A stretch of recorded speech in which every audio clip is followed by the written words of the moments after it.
What's up? This is for informational purposes only. I decided to go check out some records. I've been snooping around researching names and stuff, and I came across this site here, which I'll probably break off to y'all later. Um, but it's the well, shit, you already know the Congressional records, and this is from 1873, man. And I decided to put some boots on the ground and see what was going on in America at the time, to see how politics was being ran. Since we're talking about slavery, everybody's all about slavery and the Indians and what was going on. Let's find out what's really going on here. So this is for informational purposes only, and this is from a government site here. So it states here, man. Let's check it out here. Mr. Committee on Transportation Routes. Mr. Wyndham, Mr. President, I am about to ask unanimous consent of the Senate to proceed with the consideration of the resolution presented by myself on the 18th instant, authorizing the Special Committee on Transportation Routes to the Seaboard to sit during the recess. But before the President submits my request, I ask the indulgence of the Senate for a few moments to express the objectives of the purposes of the resolution. So they're trying to figure out how to travel from the interior of America to the seaboard, how to take things there.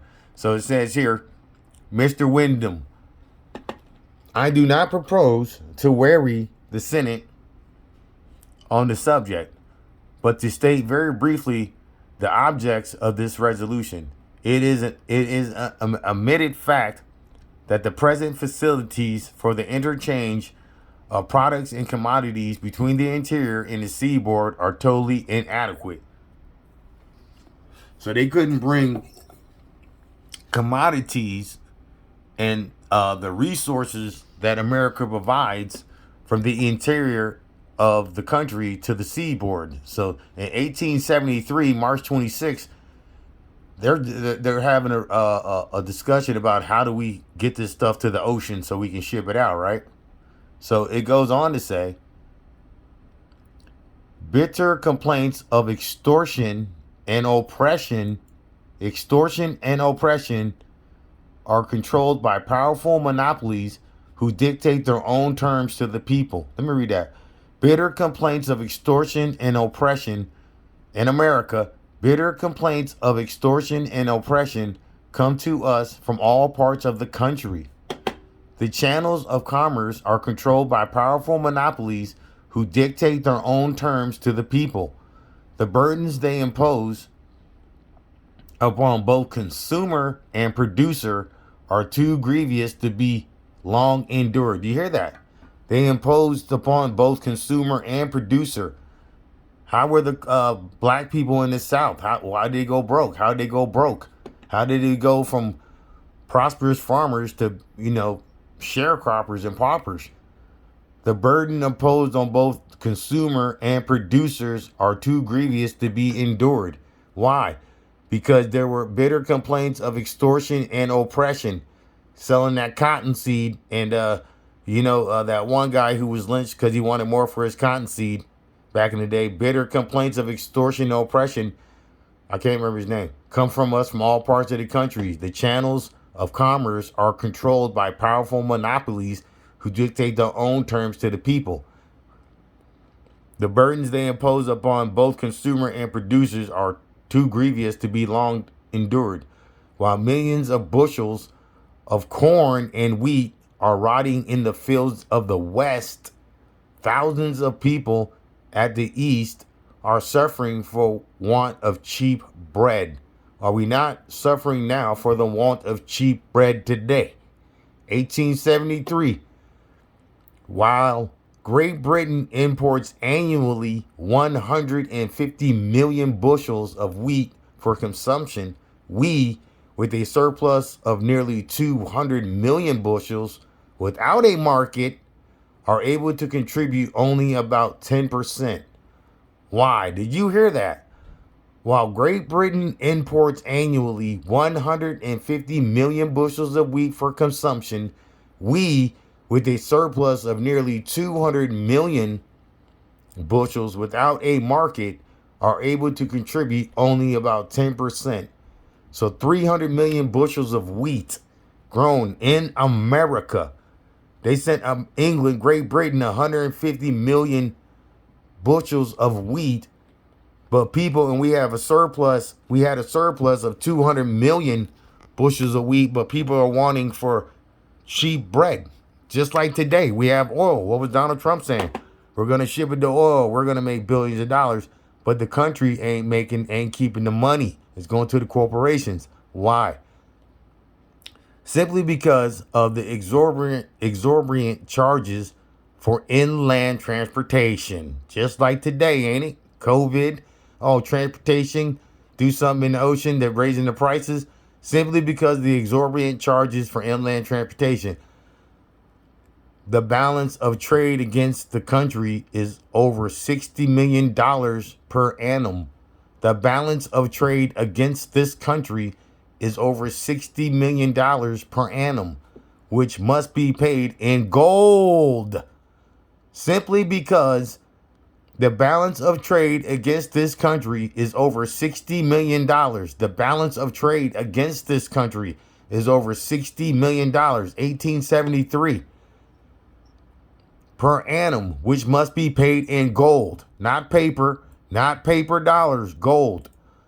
Thus, while the farmer is impoverished for want of a market for his products, 1873, the black farmers, who are the farmers? While the farmers, who are the farmers? Thus, while the farmer is impoverished for want of a market for his products, the country is drained of its species to pay the balance against it. Cheapen transportation between the interior and the seaboard, and our products will command the markets of Western Europe. Then our agricultural interests, now crushed by a rapacious despotism, whatever the hell that is, and dying from neglect, will revive. Then our agricultural interests, now crushed by a rapacious despotism, I can't read, and dying from neglect, will revive. The tradesmen and manufacturers of the East will find a market for their goods, and the products of our corn, wheat, and cotton fields will very soon pay our debts to foreign nations and turn the balance of trade in our favor. Let me read that again. Then our agricultural interests, now crushed by a rapacious despotism and dying from neglect, will revive. The tradesmen and manufacturers of the East will find a market for their goods, and the products of our corn, wheat, and cotton fields will very soon pay our debts. Not oil, not borrowing from China, nothing. What did they say? Why is America in the land of milk and honey, my people? What did we grow? The products of corn, wheat, and cotton fields. Oh, slavery. Nah, black people were growing this. You can't work in the heat. I'm about to break that article off for you. They can't work in the heat. They can't live in the heat. How is this to be accomplished? I frankly say, I do not know, but that something must be done. Damn, boy, I'm having a hard time reading, okay?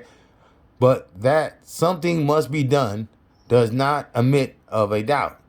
The demand of the people for redress, let me read that again. The demand of the people for redress can neither be evaded nor denied. To the great central portions of the republic, what does that say?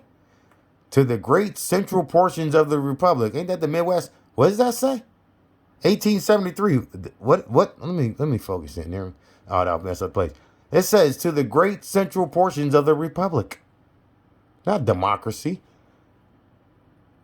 This question has become one of vital importance.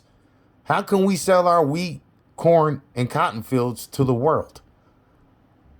How can we move it from the center America to the seaboard? I do not know. but something must be done. The demand of the people for redress can neither be evaded nor denied. 1873, huh? 8 years after the Civil War, to the great central portions of the Republic, this question has become one of vital importance. With the farmer who sees the product of his summer toil consumed to warm his dwelling in the winter. Let me read that again. With the farmer, who sees the product of his summer's toil consumed to warm his dwellings in the winter, because it costs more than it will bring to transport it to market, this question overshadows all others.